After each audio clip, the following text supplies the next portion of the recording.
I'm Hannah, a 30-year-old working housewife. I live with my husband, just the two of us. We've been married for a year, so we don't have any children yet. But we had a fairly enjoyable everyday life. Whenever we had a day off together, we would go out and eat delicious food. We both worked, so we indulged ourselves a little and had fun. At our age, there are many people who already have children, but we weren't pressured to have any. Both my parents and my in-laws seemed to think that we should leave it to the stork's mood. Besides, we were newlyweds, so we wanted to enjoy ourselves while we could. That's how we spend our days, but lately my husband's behavior has changed. He's always sneaking around, and he's cold when I talk to him. He always holds his smartphone, and he takes it with him even when he goes to the bathroom or the bath. When I pointed it out to him, he got very angry. Hey, don't you think you're playing with your phone too much? You take it everywhere, don't you? Can't you do something about it? What? It's none of your business. What does it have to do with you? Well, it doesn't, but still. Our conversation has decreased, hasn't it? We're still newlyweds, you know? Shut up. Are you my mother? Let me do what I want. Do you know who's making this lifestyle possible for you? What? I'm the one who earns money and feeds you, so don't tell me what to do. Got it? Understand? I was shocked by what he said to me. I didn't think he was such a chauvinist, and I was also surprised. Sure, his income was higher than mine. But I worked too. I worked hard, and I wasn't relying on him for everything. Even if I was a full-time housewife, I wouldn't want to be spoken to like that. It was a completely inconsiderate remark, and I couldn't forgive it. He said he was the one who made it possible for me to live, but who did he think was doing the household chores? He helped me with them for the first month after we got married. But he doesn't do any housework anymore. He acts like it's natural for me to do it. I was also annoyed by that. So I talked back to him. Hey, you said who's making this lifestyle possible for you, right? Can I ask you something? Who do you think makes it possible for you to wear clean clothes and sleep in a clean bed? What? I'm the one who always does the laundry and makes the bed, right? Wrong. You don't do any housework at all, do you? Don't act so arrogant. Then he got even angrier and hurled horrible words at me. They were so bad that I wanted to cover my ears. Shut up. I married you, an old hag like you, so you should be grateful. Don't act so high and mighty, you old hag. You're nothing but a maid who earns pennies and does housework. Excuse me? No, maybe a slave. Yeah, that's right. You're a perfect slave. Just be quiet and do what I say. And don't tell me what to do. Got it? He said that while tearing up the beauty magazine that I loved to read, which was lying around. I was going to read it now, and I was very sad. I had been looking forward to buying it every month. It wasn't a big amount of money, but it was quite shocking to me. He was so angry that he exploded in a tantrum. He wasn't like that when we were dating, and I didn't know at all. He didn't even get that angry when we first got married. Maybe this was his true nature. I started to hate him more and more. But he was someone I loved once. Maybe if I tried to compromise a little, we could understand each other better. I thought that, and I tried to understand him somehow. But he didn't seem to want to compromise with me. He didn't help me at all when I was busy with housework. And he didn't take care of me when I was sick in bed with a cold. He even treated me like a germ and told me not to come near him. I didn't catch a cold on purpose, and I wasn't wandering around the house. But it was okay to go get a drink, right? He frowned when he saw me standing in front of the fridge. I felt so hopeless and sad. After that, our relationship didn't improve much. But he bought me a bouquet of flowers for my birthday. Maybe he was trying to compromise with me after all, I thought, and I was happy. I put the flowers in a vase and changed the water regularly. He loves me. Just thinking that, I felt like I could understand him better. As the end of the year approached, there was talk of visiting my in-laws' house. My husband seemed very excited about it. However, as a nurse, it didn't matter to me whether it was the end of the year or not. Since I couldn't take time off, we decided that my husband would go alone. He works for a major company, and it seems he can take time off relatively easily. My husband happily announced that he would spend 4 days at his parents' house. Well then, I'll head to my parents' place. Sure, I understand. Sorry, I can't go. No, it's fine. Can't be helped. I'll visit just for that one day when I have time off. Got it. And so, my husband set off for his parents' house at the end of the year. I headed to work since I had my job. His parents' house is in the neighboring state, about an hour and a half away by car. So, I decided to make the effort to go even on the days I had time off. I work in the emergency department of a general hospital, and the end of the year is especially busy. Patients with acute alcohol poisoning, sudden fevers, and injuries kept coming in. Since we only handle emergencies during the New Year period, both doctors and nurses were exhausted. I was managing such a hectic workload when I suddenly developed a fever at work. After being examined by a doctor, it turned out to be influenza. Feeling terrible and not wanting to risk spreading it to other staff or patients, I was told to go home. Even though it was my night shift, I felt apologetic. Thinking that luck wasn't on my side, I decided to head home. Well, my body was exhausted, so I planned to rest and sleep. And so, I finally arrived home.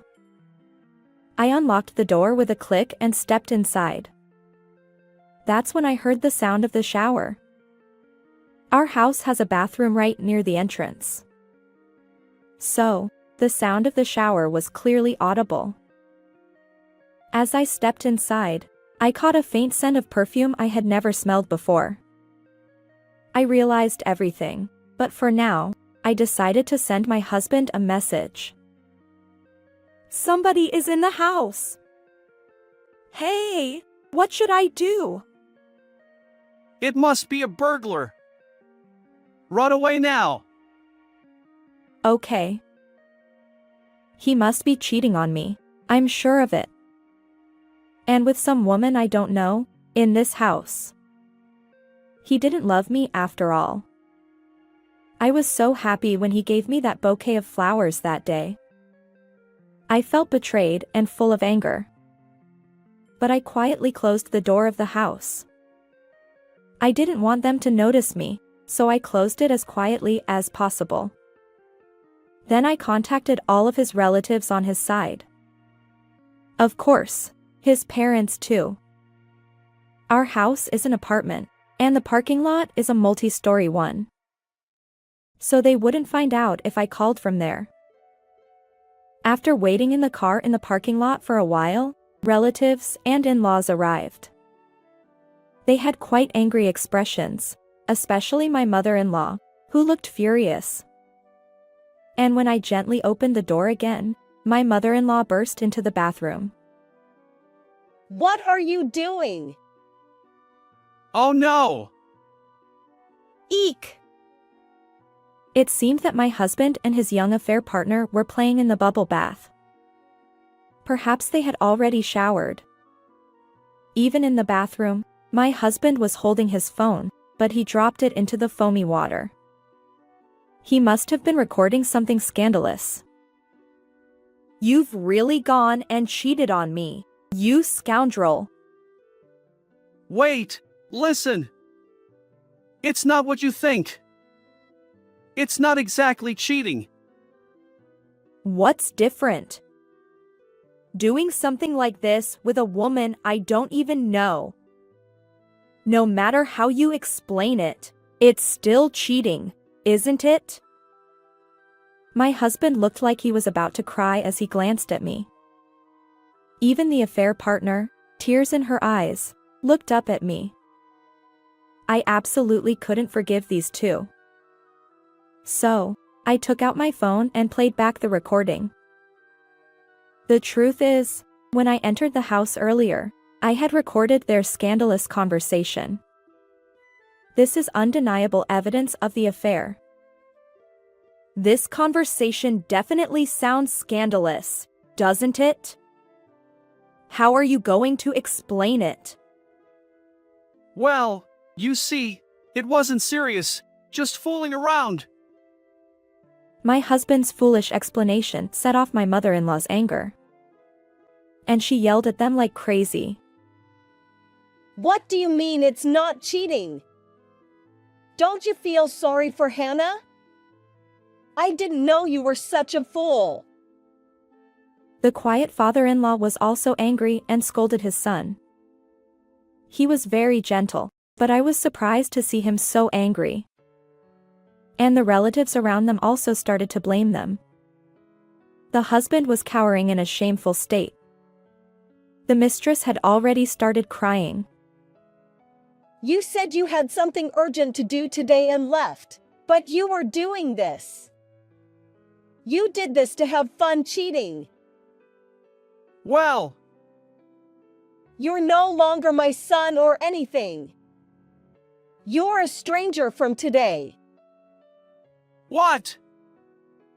The husband looked very shocked. It was natural, since he was disowned by his own parents. But it was his fault for doing such a thing. He was certainly wrong. One of the relatives was a very scary uncle, and he cursed the husband a lot. The husband was afraid of him and started crying. He was pathetic for a man. Please, don't blame me so much. I'm sorry. Me too. Please forgive me. No, I won't forgive you. I will claim damages from you. What? Damage. Wait, please. I don't want that. Huh?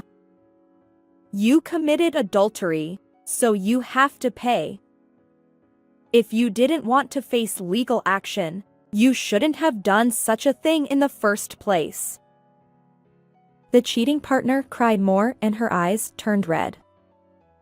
She would probably have swollen eyes tomorrow. The husband sobbed with a runny nose. I thought he was disgusting. I had no love left for this husband. All I had was hatred. I would never forgive this husband. So I decided to go to a lawyer's office on my day off. For now, I wanted to kick them out of the house, so I packed their belongings. I stuffed the husband's belongings into a Boston bag and threw it outside. I also threw out the cheating partner's expensive-looking bag.